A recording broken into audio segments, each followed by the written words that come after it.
పితా పుత్ర పవిత్రాత్మ నామమున ఆమెన్. క్రీస్తునాథుని యందు మిక్కిలి ప్రియ సహోదరి సహోదరులారా, సామాన్య కాలపు 33వ ఆదివార వాక్య పరిచర్యకి మిమ్మందరినీ ప్రేమతో ఆహ్వానిస్తున్నాను. మార్కు సువార్త 13వ అధ్యాయము 24 నుండి 27 వరకు మరియు 32వ వచనము. యేసు వారికి ఈ రీతిగా బోధింపనారంభించెను. ఆ దినములందు మహావిపత్తు గతించిన వెంటనే సూర్యుడు అంధకార బంధురుడగును, చంద్రుడు కాంతిహీనుడగును, అంతరిక్షము నుండి నక్షత్రములు రాలును, అంతరిక్ష శక్తులు కంపించును. అప్పుడు మనుష్య కుమారుడు మహాశక్తితో మహిమతో మేఘారూఢుడై వచ్చుటను జనులెల్లరూ కాంతురు. అప్పుడు ఆయన దూతలను పంపి భూలోకము మొదలుకొని ఆకాశం వరకు నలుదిశల నుండి తాను ఎన్నుకొనిన వారిని ప్రోగు చేసుకొనును. 32వ వచనము.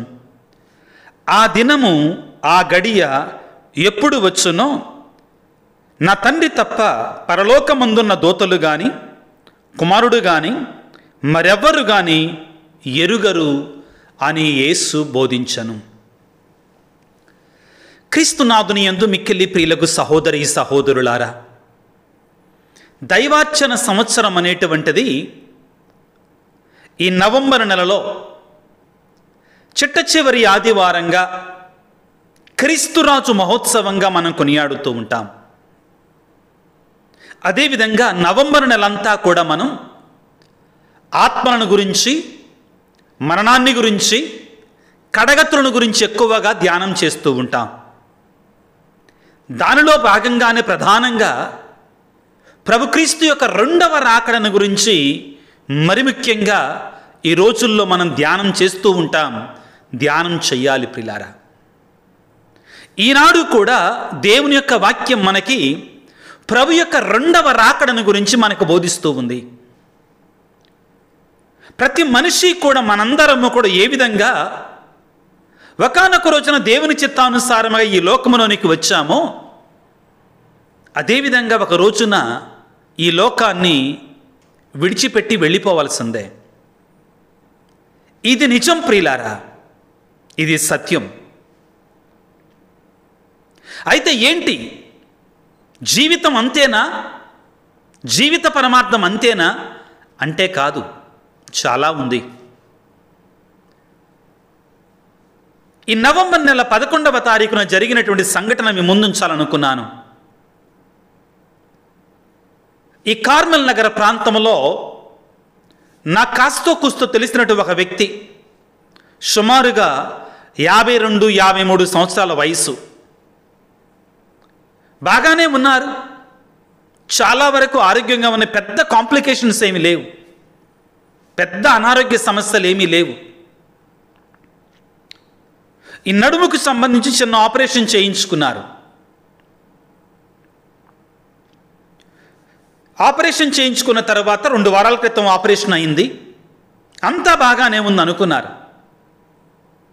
ఈ నెల 11వ తారీఖున విజయవాడ టౌన్లో చిన్న పని ఉంది అని బయటికి వెళ్ళారు. మధ్యాహ్నానికి వచ్చి తన కుటుంబంలో తనకు భోజనం పెట్టగానే భోజనం తినటానికి ప్రారంభించారు. హఠాత్తుగా సడన్గా గుండె బాగా నొప్పుడుతుందని చెప్పారట. అక్కడ ఉన్నటువంటి వారు అలానే కూలిపోయారు. ఒక పావు గంట 15 నిమిషాలలో దగ్గరలోనే ఉన్నటువంటి ఆసుపత్రికి తీసుకువెళ్ళే లోపులోనే డాక్టర్లు ఆల్రెడీ మరణించారండి అని చెప్పారట. ఆ వార్త విన్నటువంటి వారు, ఈ ప్రాంతం వారందరూ కూడా ఆశ్చర్యపడ్డారు. అరే, నిన్నటి వరకు ఇక్కడే ఉన్నా, నేను చూశాను, నేను మాట్లాడాను, చాలా ఆరోగ్యంగానే ఉన్నారు కదా, చిన్న సమస్య, అది పెద్ద ఇది కాదు, చాలా బాగానే ఉన్నారు కదా, అందరూ కూడా మాట్లాడుకున్నారు. క్రీస్తునాథుని యందు ప్రియులారా, మానవ జీవితం ఇదే, మానవ జీవితం ఇంతే. అదేవిధంగా ప్రియులారా, ఈ లోకం అనేటువంటిది ఒకానొక రోజున దేవుడు తనకి మహాశక్తితో కలుగజేశాడు. ఈ మానవ జనానికి, ఈ మానవాళికి, అదేవిధంగా ఈ సృష్టికి కూడా ఒక రోజున అంతం అనేటువంటిది రాబోతుంది. దీన్నెవ్వరూ కాదనలేరు పిల్లారా. దీనిని సైంటిస్టులు చాలా సిద్ధాంతాలు వాళ్ళు బోధిస్తారు. బిగ్ బ్యాంగ్ థియరీ అంటారు. దాన్ని ఇప్పుడు ఎక్స్ప్లెయిన్ చేస్తే చాలా సమయం పట్టుతుంది. ఒకప్పుడు చిన్న పరమాణువు ఇంకొక పరమాణువును ఢీకొని అది పెద్ద విస్ఫోటనం గావించి ఈ సృష్టి ఏర్పడిందని వాళ్ళు చెప్తారు. కానీ అందరూ చెప్పేది ఒకటే, ఇది ఎక్కడో ప్రారంభమయ్యింది, మళ్ళా తప్పనిసరిగా ఒక రోజున ఇది వెళ్ళిపోతుంది. కానీ విశ్వసించేటువంటి వారి మనకి ఈ సత్యం ఇంకా బాగా అర్థమవుతుందండి. అర్థం కావాలి కూడా. ఏమిటి? దేవుడు ఈ సృష్టిని ఏమి లేమి నుండి కలుగజేశాడు. ఈ సృష్టికి ఒక ఆది ఉంది. దేవుడే తనను సృష్టించాడు. రానున్న కాలములో ఈ సృష్టి అంతమొందబోతుంది, ముగింపు ఉంది. మానవాళిని కూడా దేవుడు కలుగజేశాడు. ఎట్ వన్ పాయింట్ తన కాలములో, తను అనుకున్న సమయంలో ఈ మానవాళికి ముగింపు కూడా వస్తుంది. ఇదే క్రీస్తు యొక్క రెండవ రాకడా, క్రీస్తు యొక్క పునరాగమనం. దీని గురించి మనం ధ్యానం చేస్తున్నాం ప్రియులారా. వాక్యాన్ని చదువుకుంటే మార్కు సువార్త 13వ అధ్యాయము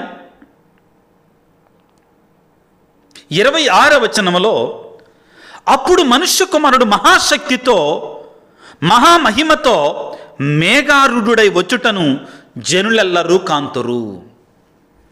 మనుష్య కుమారుని యొక్క రెండవ రాకడని గురించి ధ్యానం చేస్తున్నాం. అదేవిధంగా మార్కు సువార్త 13వ అధ్యాయం 32వ వచనములో, ఆ దినము ఆ గడియ ఎప్పుడు వచ్చునో నా తండ్రికి తప్ప పరలోకమందున్న దూతలు కానీ మనుష్య కుమారుడు కానీ మరెవ్వరు కానీ ఎరుగరు అని చెబుతూ ఉన్నారు. క్రీస్తునందు ప్రియులకు దేవుని బిడ్డలారా, ఒకటి మాత్రం సత్యం. క్రైస్తవులంగా, కథోలికులముగా మనందరం విశ్వసించేది ఏమిటి అంటే, 2000 సంవత్సరాల క్రితం వచ్చినటువంటి ఆ క్రీస్తు భగవానుడు ఒక మానవ మాతృనిగా, శరీరధారిగా ఈ లోకానికి వచ్చినటువంటి ఆ క్రీస్తు భగవానుడు మరలా రానై ఉన్నాడు. ఖచ్చితంగా వస్తాడు. అది ఆయనే చెప్పిన మాట. ఈసారి ఆయన వచ్చేటప్పుడు మేఘాలపై రాబోతున్నాడు. ఒక న్యాయాధిపతిగా రాబోతూ ఉన్నాడు పిల్లారా. తప్పక వస్తాడు. పౌలు తెస్సలోనిక ప్రజలకు రాసిన మొదటి లేఖలో 4వ అధ్యాయం 16వ వచనములో ఈ సత్యాన్ని ఈ రీతిగా బోధిస్తాడు పిల్లారా. ఆజ్ఞారావమును, ప్రధాన దేవతత పిలుపును, దేవుని బాకా ధ్వనియును అచ్చట ఉండును. అప్పుడు ప్రభువే స్వయముగా పరలోకము నుండి దిగివచ్చును. క్రీస్తునందలి విశ్వాసముతో మరణించినటువంటి వారు ముందు పునరుత్థానమును పొందుదురు. పిమ్మట అప్పటికి సజీవులై ఉన్నవారు ప్రభువును వాయుమండములను కలుసుకొనుటకు వారితో పాటు మేఘములపై కొనిపోబడుదురు. కనుక మనము సదా ప్రభువుతోడనే ఉందుము. ప్రియులారా, ఈ మాటలను మనందరం జాగ్రత్తగా ధ్యానం చేయాలి. ఆ కడబూర ఊదినప్పుడు, రెండవ రాకడ జరిగినప్పుడు ఏ విధంగా జరగబోతుంది? క్రీస్తు భగవానుడు దేవదూతల పిలుపు, ఆ పిలుపును పొందిన తర్వాత క్రీస్తు భగవానుడు మేఘారూఢుడై రాబోతూ ఉన్నాడు. దేవుని యొక్క బాకా ధ్వని వినపడుతుంది. ఏం జరుగుతుందప్పుడు? ఎవరైతే క్రీస్తులో మరణించారు అంటే క్రీస్తును నమ్ముకొని విశ్వాస జీవితాన్ని జీవించి దేవుని యొక్క వాక్యానుసారముగా బ్రతికినటువంటి వారు దేవుని సన్నిధికి కొనిపోబడతారు, లేపబడతారు. అదేవిధంగా మనము కూడా క్రీస్తును అంటిపెట్టుకుని ఉన్నటువంటి మనము కూడా ఆయన చేత పిలువబడతాం, ఆయన సన్నిధికి పిలువబడతాం. దీనిని గురించి ప్రియులారా మలాకి గ్రంథము 4వ అధ్యాయంలో మనం ఇంకా స్పష్టంగా చదువుకుంటాం. కొంచెం క్లియర్గా ఉంటుందండి. మనందరూ తెలిసినట్టు వాక్యం అండి. ఈ ప్రభు యొక్క రాకడ అదే ఆ రోజు అనే పాటలో మనం కొంచెం ఈ మాటలను మనం చదువుకుంటాం పిల్లారా. ఎలా ఉండబోతుంది ఈ ప్రభు యొక్క రెండవ రాకడ? మలాకి గ్రంథము 4వ అధ్యాయం 1వ వచనము. సర్వశక్తిమంతుడైన ప్రభు ఇట్లా అనుచున్నాడు, కొలిమి వలె మండు దినము రాబోవుచున్నది. ఆ రోజు గర్వాత్ములు దుష్టులు గడ్డి వలె కాలిపోవుదురు. ఇక వారికి సంబంధమైనది ఏదియును మిగలదు. కానీ నా ఎడల భయభక్తులు చూపు మీపై నా రక్షణము సూర్యుని వలె ఉదయించి భానుకిరణం వలె మీకు ఆరోగ్యమును దయచేయును. వాక్యములో చాలా స్పష్టత ఉంది, చాలా క్లియర్గా ఉంది. మాకు తెలియదనటానికి వీల్లేదండి. కొలిమి వలె మండు దినము రాబోతుంది. ఆ రోజున పాపులందరూ కూడా అగ్నిలో వేయబడతారు. దేవుని నమ్మినటువంటి వారు, క్రీస్తును విశ్వసించినటువంటి వారు, దేవుని అంటిపెట్టుకుని ఉన్నటువంటి వారు, దేవుని నమ్మినటువంటి వారికి మాత్రం నిత్య జీవితం, పరలోక సంతోషం, సౌభాగ్యం అనేది ఇవ్వబడుతుంది. మలాకి గ్రంథం 4వ అధ్యాయం 1-2 వచనాలు. ప్రియులకు దేవుని బిడ్డలారా, ఇక్కడ మనం గమనించాల్సింది ఏమిటి అంటే, క్రీస్తు భగవానుడు మొదట ఒక సేవకుడిగా, ఒక సాధు గొర్రెపిల్లగా, ఒక దీన మనుష్కుడిగా మన మధ్యలోనికి వచ్చాడు. కానీ రెండవ రాకడ అలా ఉండదు. రెండవ రాకడలో ఆయన ఒక గర్జించు సింహముగా, ఒక న్యాయాధిపతిగా తప్పును తప్పుగా, రైటును రైటుగా ఖండిస్తాడు. మన క్రియలను బట్టి మనకి ప్రతిఫలాన్ని ఇస్తాడు. మొదటి రాకడలో అలా కాదు. కనికరము, దయ కలిగి మన కొరకై ఆయనే సిలువలో మరణించాడు. కాబట్టి ప్రియులారా, మనం ఏం చేయాలి? ఈ ప్రభు యొక్క మొదటి రాకడ ద్వారా మనం పొందుకున్నటువంటి ఈ రక్షణ భాగ్యాన్ని మనం అంటిపెట్టుకొని ఉండాలి. రక్షణ కొరకై పౌలు గారు చెప్పినట్లుగా భయముతో గడగడ వణుకుచు మనం కృషి చెయ్యాలి. మనల్ని మనం మోసం చేసుకోవద్దు. మనల్ని మనం మోసం చేసుకోవద్దు ప్రియులారా. అయితే ఇక్కడ మనందరం గుర్తుంచుకోవాల్సింది ఏమిటి అంటే, ఎప్పుడు జరగబోతుంది ఇది? ప్రభు యొక్క రెండవ రాకడ ఎప్పుడు జరగబోతుంది? అందరి కుతూహలమే. ఇప్పటి వరకు కూడా మనందరం ఏం తెలుసుకున్నాం? ప్రభువు ఏ విధముగానైతే మానవాళిని కలుగజేశాడో, సృష్టిని కలుగజేశాడో, అదే రీతిగా మానవాళి ఒక రోజున అంతం కాబోతుంది. మానవాళి అంతా కూడా క్రీస్తు చేత లేపబడుతుంది, తీర్పు విధించబడుతుంది. ప్రభు రెండవ రాకడలో రాబోతున్నారు. మరి ఎప్పుడు జరగబోతుంది ఇది? దానినే మనం ఈ రోజున మార్కు సువార్త 13వ అధ్యాయము 32వ వచనములో చదువుకున్నాం. పరలోకమందున నా తండ్రికి తప్ప మనుష్య కుమారునికి కానీ దేవదూతలకు కానీ మరి ఎవ్వరికైనా తెలియదు ఎప్పుడు జరుగుతుందో. కానీ బాధాకరమైన విచిత్రమైన విషయం ఏంటంటే, ఈ రోజుల్లో చాలామంది చెప్పేస్తున్నారు ఆల్రెడీ. అదిగో ప్రభువు అక్కడ వచ్చేస్తుంది, పలానా టైంలో వస్తుంది, పలానా టైంలో రాబోతుంది, డేట్లతో సహా, గంటలతో సహా చెప్తున్నారు. చాలామంది అలా చేశారు కూడా అండి. విచిత్రమైనటువంటి విషయం. జాగ్రత్త వహించాలి. మత్తయి శుభవార్త 24వ అధ్యాయంలో 23-25 వరకు. అప్పుడు మీలో ఎవడైనను ఇదిగో క్రీస్తు ఇక్కడ ఉన్నాడు అని చెప్పినా మీరు నమ్మవద్దు. ఈ మోసగాండ్ర యొక్క బోధనల ప్రకారం మీరు వెళ్ళమాకండి. ఈ తప్పుడు బోధనల ప్రకారం మీరు వెళ్ళమాకండి అని ప్రభువు చెప్తున్నాడు. ఎవరైనా కానీ క్రీస్తు అక్కడ ఉన్నాడు, రానే వచ్చాడు, రెండో రాకడ వచ్చింది, అయిపోయింది అని చెప్తే నమ్మమాకండి. కపట క్రీస్తులు, కపట ప్రవక్తలు బయలుదేరి సాధ్యమైన ఎడల దేవుడు ఎన్నుకున్న వారిని సైతము మోసగించుటకు గొప్ప మహత్కార్యములను, వింతలను చేయుదురు. మోసపామకండి వింతలను చూసి, విడ్డూరాలను చూసి. ఇదిగో ముందుగానే మీకు తెలియజేసి తిని, అతడు ఎడారి యందు ఉన్నాడని చెప్పినా మీరు పోవలదు, రహస్య స్థలమందు ఉన్నాడని చెప్పినా మీరు నమ్మవద్దు. ఎలయన మనుష్య కుమారుని యొక్క రాకడ తూర్పు నుండి పడమర వరకు మెరుపు మెరిసినట్లుగా ఉండును. ఇది చాలా ముఖ్యమండి. ప్రియులారా, ప్రభు యొక్క రాకడ ఎలాగా ఉండబోతుందంటే, ప్రభు చెప్పినట్టు వాక్యాల ప్రకారం అస్సలైన రానే రాడు. ఈ సమయంలో అనుకున్నప్పుడు వస్తాడండి ఆయన. అంతా బాగానే ఉంది అనుకున్నప్పుడు వస్తాడండి ఆయన. వాక్యంలో చెప్పినట్లుగా ఎవరైనా అక్కడ ఉన్నాడు ఇక్కడ ఉన్నాడు రానే వచ్చింది నమ్మకండి. మత్తయి శుభవార్త 24వ అధ్యాయం 11వ వచనములో, కపట ప్రవక్తలు అనేకులు బయలుదేరి ఎందరినో మోసగింతురు, అక్రమములు ఇంతగా విస్తరిల్లొడచి అనేకులు ప్రేమ చల్లారిపోవును, కట్టకడ వరకు నిలచినటువంటి వాడే రక్షణ పొందగలుగును. చాలా ముఖ్యమండి. ప్రేమ చల్లారిపోతుందండి. ప్రేమ చల్లారిపోతుంది. దేవుని మీద ప్రేమ, తోటివారి మీద ప్రేమ, పొరుగువాని మీద ప్రేమ, స్వీయ ప్రేమ ఎక్కువైపోతుంది. జాగ్రత్త వహించాలి పిల్లారా. ప్రభు అండి మనకి 3 ముఖ్యమైన విషయాలండి ఈ రోజున మనం తెలుసుకోవాల్సింది. మొదటిది ఏమిటి అంటే, ప్రభువు రాకడ రాబోతుంది, ఖచ్చితంగా వస్తుంది. రెండవది, ఎప్పుడు వస్తుందో ఎవరికి తెలియదు.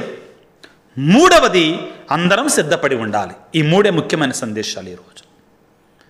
ప్రభు తన 2వ రాకడలో మేఘారూఢుడై రాబోతున్నాడు. అందరిని తన వెంట తీసుకొని వెళతాడు. ఎప్పుడు ఎవ్వరికి తెలియదు. 3వ ముఖ్యమైన అంశం, అందరం ఎల్లవేళలా సిద్ధపడి ఉండాలి. ఇవే 3 ముఖ్యమైన అంశాలు. ఎవరికి తెలియదు. ఎవరు నాకు తెలుసనంటే వాడు అబద్ధం ఆడుతున్నాడని.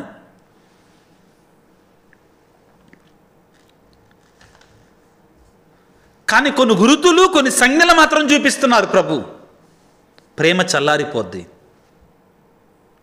యుద్ధాలు జరుగుతాయి, సూర్యుడు అంధకార బంధుడగుతాడు, భూమి మీద మనుషులు బ్రతకలేరు, వేడెక్కువైపోద్ది, తాపం ఎక్కువైపోద్ది, స్వార్థం ఎక్కువైపోద్ది లోకంలో.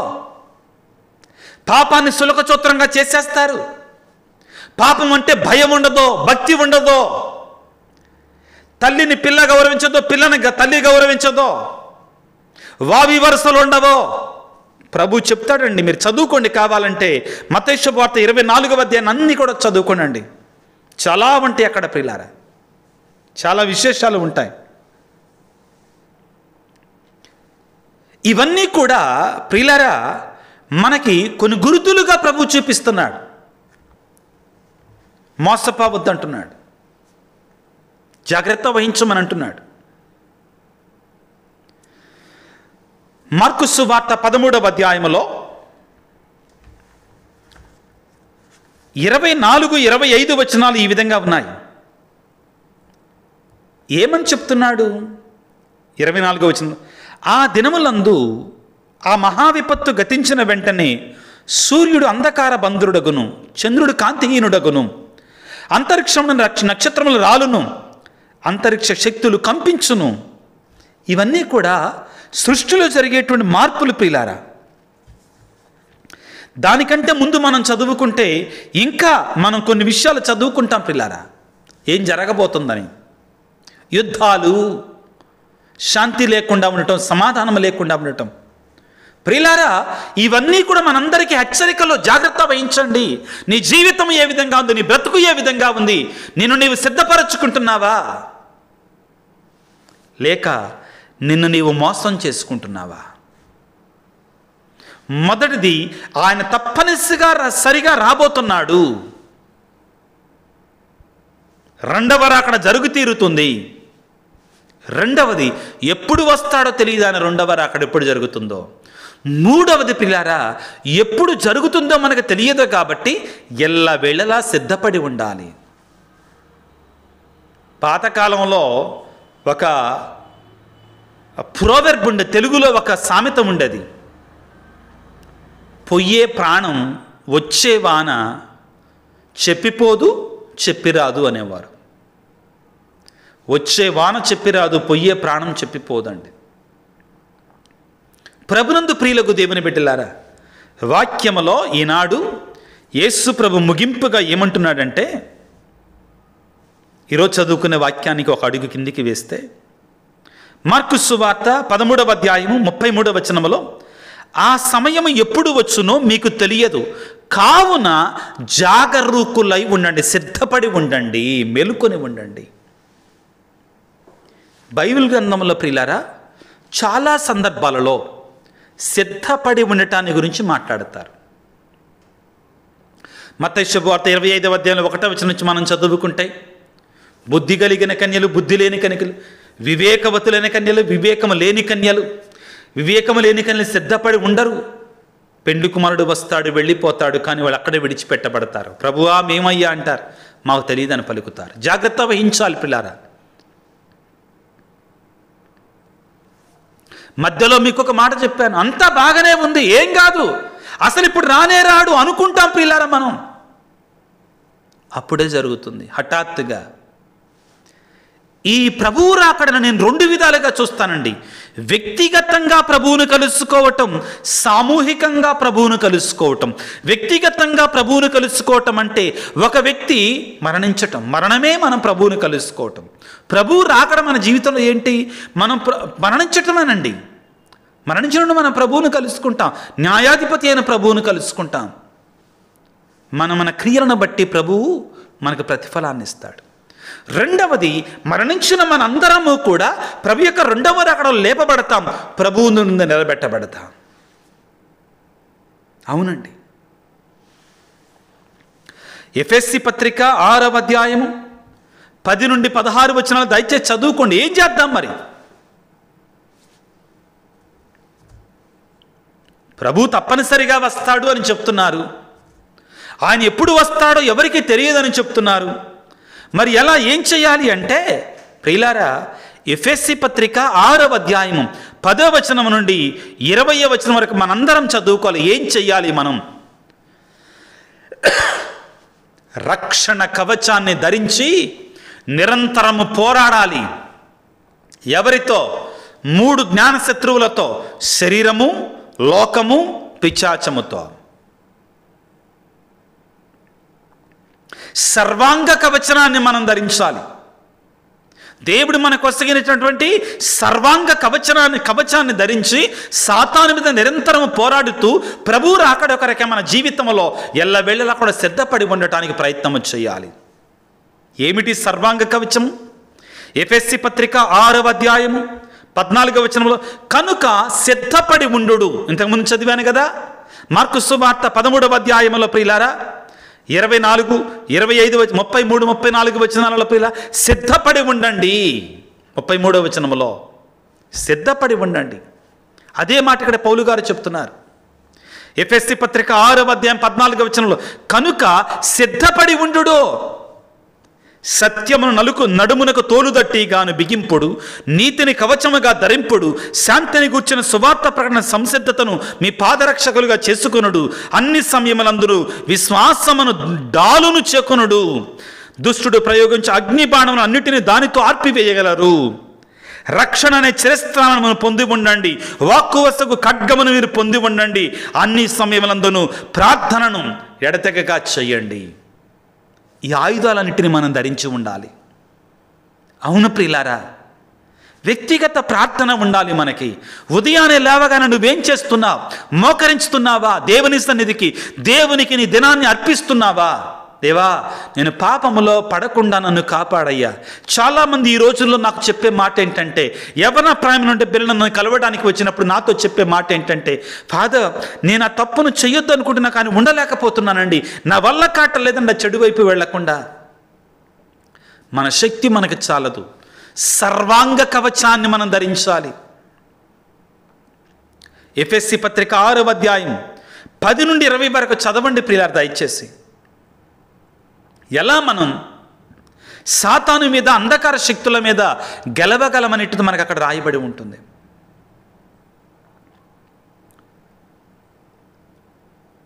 ఎఫెసీ పత్రిక 6వ అధ్యాయములో ప్రియులకు దేవుని బిడ్డలారా చివరిగా ఏమనంటున్నారంటే, ప్రభు పౌలు గారి ద్వారా దీనికి అంతకును దైవ సహాయమును కోరుచు ప్రార్థించండి, ఆత్మ పేరును అనుసరించి అన్ని సమయమునందు ప్రార్థించండి, కనుకనే పట్టుదలతో మెలకువగా ఉండు, దైవ ప్రజలందరి కొరకే ప్రార్థించండి. 3 సార్లు చెప్తాడండి. ప్రియులారా, ప్రభువు రాకడని మనం ఎదుర్కోవడానికి మనకున్నటువంటి ఒకే ఒక అతి ముఖ్యమైన ఆయుధం ప్రార్థనాయుధం. అవును, ఇవన్నీ కావాలి. ఏంటి? సత్యం కావాలి, నీతి కావాలి, దేవుని యొక్క సువార్త వాక్య పరిచర్య కావాలి, విశ్వాసం కావాలి, అదేవిధంగా రక్షణ కావాలి, దేవుని యొక్క వాక్కు కావాలి. వీటన్నిటికంటే ముఖ్యంగా ప్రార్థన కావాలి. ఈ ప్రార్థన మనల్ని దీనిలో నడిపిస్తుంది. ఎలా ఫాదర్ సిద్ధపడేదంటే ఇవన్నీ మీ ముందు ఉంచుతున్నాను, నాకు తెలియదు అనటానికి లేదండి. వీటన్నిటిని మనం ధరించి సాతానును ఎదుర్కొంటూ ప్రభువు రాకడ కొరకే మనం సిద్ధపడాలి. ఇది మన జీవిత పరమార్థం ప్రియులారా, ఇదే మన జీవిత పరమార్థం. ఇది లేకుండా మానవ జీవితానికి సాఫల్యత లేదు. ఒకటి గుర్తుపెట్టుకుందాం ప్రియులారా, మలాకి గ్రంథం 4వ అధ్యాయం 1వ వచనం నుండి 2వ వచనం వరకు మనం చదువుకుంటే, మొదటి వచనములు ఏమంటారు? ఆ ఘోరదినము మహా విపత్తు వచ్చినప్పుడు, మనుష్య కుమారుడు వచ్చినప్పుడు పాపులు ఎవరైతే ఉన్నారో వారు అయ్యో వారికి అనర్థము, కానీ నీతిమంతులు ఉన్నారే వారు సంతోషంగా జీవిస్తారు. ఈ రోజున మనందరం వేడుకోవలసింది ఒకటే, ప్రభువా ఈ రోజున మీరు మాకు 3 విషయాలు నేర్పించారు. నీవు 2వ రాకడలో రాబోతున్నావు, తప్పనిసరిగా నువ్వు వస్తావు అని చెప్పావు. నీ మాటలు నిరర్ధకము కానేరవు. భూమి ఆకాశములు గతించినా నీ మాటలో పొల్లు కూడా పోదని చెప్పావు. 2వది, కానీ నువ్వు ఎప్పుడు వస్తావో ఎవరికి తెలియదని చెప్పావు. పరలోకమున్న తండ్రికి మాత్రమే అన్నావు. అవును ప్రభువా, నీకు తెలుసయ్యా. ఒకవేళ మేము పలానా రోజున, ఉదాహరణకి 2025వ సంవత్సరం మార్చి నెల 11వ తారీఖు వస్తుందని ఒకవేళ మాకు తెలిస్తే మేము సిద్ధపడం ముందు, మేము మామూలు వాళ్ళం కాదయ్యా. కాబట్టే అది మాకు నువ్వు తెలియనేలా, ఎప్పుడు రాబోతుందో మాకు తెలియనేలా. కానీ ఒకటి మాత్రం చెప్పావు, కొన్ని గుర్తులు ఉంటాయి, కొన్ని సంజ్ఞలు ఉంటాయి, మీరు ఎల్లవేళలా సిద్ధపడి ఉండండి. ప్రభువా నువ్వే మాకు ఇస్తున్నావు, ఎలా సిద్ధపడాలో కూడా మాకు నేర్పిస్తున్నావు. సర్వాంగ కవచాన్ని ధరించి సత్యాన్ని, నీతిని, రక్షణని, సువార్తని, విశ్వాసాన్ని మేము పొందుకొని ఉండాలని పలుకుతున్నావు. అన్నిటికంటే ముఖ్యంగా ప్రార్థనని అన్ని వేళల సర్వకాలమందు సర్వవిధములందు చేయమని చెప్పావు. ప్రేమమయుడా, మేమందరము కూడా నీ రాకడ కొరకే సిద్ధపడుతుండగా, మేమందరము కూడా మారనాథ యేసు ప్రభువా త్వరగా వేంచేసిరమ్ము, మమ్మందరిని నీ సన్నిధికి తీసుకొని పొమ్ము అని ప్రార్థన చేసే శక్తిని మాకివ్వయ్యా, ఆ సిద్ధపాటును మాకివ్వయ్యా. మేం పాపానికి దూరంగా ఉంటూ, చెడుకు దూరంగా ఉంటూ, సర్వాంగ కవచాన్ని ధరించి ఈ ఆధునిక ప్రపంచంలో, ఈ మోసపూరిత ప్రపంచంలో, ఈ క్షణభంగురమనే ప్రపంచంలో ప్రభువా మమ్మల్ని మేము సిద్ధపరచుకొని నిన్ను అంటి పెట్టుకొని జీవించు బిడ్డలలాగా మమ్మల్ని దీవించమని తలల వంచి ప్రార్థన చేసుకుందాం. సర్వశక్తిమంతుడా, సర్వోన్నతుడా, ప్రేమమయుడా, నీ రాకడని గురించి, నీ 2వ రాకడని గురించి మాకు బోధించి ఉన్నారు తండ్రి. మేమందరము కూడా నీ రాకడ కొరకై వేచి ఉండి బిడ్డలాగా మమ్మల్ని దీవించండి. ఓ ప్రేమమయుడా, కనికర సంపన్నుడా, మీరు మాకు ఇప్పటికే కొన్ని గుర్తులు ఇచ్చారు ప్రభుగా. ఈ ఆధునిక ప్రపంచంలో జరుగుతున్నటువంటి ఎన్నో కార్యాలు వాటికి దగ్గరగా ఉన్నాయి ప్రభువా. యుద్ధాలు, శాంతి లేక, సమాధానం లేక, భూమి మీద మానవుడు నిలబడలేక, జీవించలేక, భయంకరమైన పరిస్థితులలో, గడ్డు పరిస్థితుల్లో మేము ఉన్నాము నాయన. మమ్మల్ని మేము ఎల్లవేళలా సిద్ధపరచుకొని ఉండులాగున, నీ రాకడ కొరకై వేచి ఉండులాగున మమ్మ దీవించండి తండ్రి, మమ్మ ఆశీర్వదించండి. ఓ ప్రేమమయుడా, కనికర సంపన్నుడా, నువ్వు పలుకుతున్నావయ్యా. మొదట్లో నీవు ఇదిగో ఒక గొర్రెపిల్లలాగా, ఒక సాధు జంతువులాగా, ఒక దీనాత్ముడిగా, ఒక సేవక రూపాన్ని దాల్చి వచ్చావు 2000 సంవత్సరాల క్రితం. కానీ రెండవ రాకడలో ఒక గర్జించు సింహములాగా, ఒక న్యాయ తీర్పరిగా వచ్చి మా క్రియలను బట్టి మీరు మాకు తీర్పు చెప్పి మోక్షమా నరకమా నిర్ణయించబోతున్నావు. ప్రేమగల తండ్రి, మేమందరము కూడా నిరాకడ కొరకై సిద్ధపడి పాపానికి దూరంగా ఉండి, పరిశుద్ధతకు దగ్గరగా ఉండి, చెడుకు దూరంగా ఉండి, నీడల భయభక్తులు కలిగి మా రక్షణ కొరకై మేము సర్వ విధాల ప్రయత్నం చేయలాగా మమ్మల్ని దీవించండి నాయన. ఈనాడు ప్రభు ప్రత్యేకంగా ఎవరైతే మా కొరకే ప్రార్థించండి స్వామి అని అడిగి ఉన్నారు, వారందరిని జ్ఞాపకం చేసుకుంటున్నాం తండ్రి. వారి కొరకే ప్రార్థన చేస్తున్నాము తండ్రి. వారిని దీవించండి, ఆశీర్వదించండి ప్రభువా. ప్రత్యేకమైన రీతిలో ప్రభువా అనారోగ్యముతో బాధపడుతున్న బిడ్డలకు మీరు దీవించండి, స్వస్థపరచండి తండ్రి. మీ గాయపడినటువంటి హస్తం నుండి కారే పరిశుద్ధ రక్తాన్ని వారి మీద ప్రోక్షించండి. ఈ క్షణంలో వారిని స్వస్థపరచండి నాయన. కుటుంబాలలో శాంతి సమాధానం వంటి వారికి మీ నిజమైన శాంతిని దయచేయండి. గర్భఫలము లేనటువంటి వారు, ఆర్థిక ఇబ్బందుల్లో ఉన్నటువంటి వారు, చదువుల విషయమై, వివాహ విషయమై, ఉద్యోగం విషయమై ప్రార్థన చేయమని అడిగినటువంటి వారిని మీరు దీవించండి ప్రభు, ఆశీర్వదించండి. ఈనాడు ప్రభు ప్రత్యేకంగా మా కొరకే మేము ప్రార్థిస్తున్నాము తండ్రి. తండ్రి, నీ కడబోర ఊదినప్పుడు, నీవు మేఘారూఢుడివై వస్తున్నప్పుడు నాయన మమ్మల్ని మేము సిద్ధపరచుకున్నటువంటి వారి మందలో ఉండేలాగా మమ్మల్ని దీవించండి.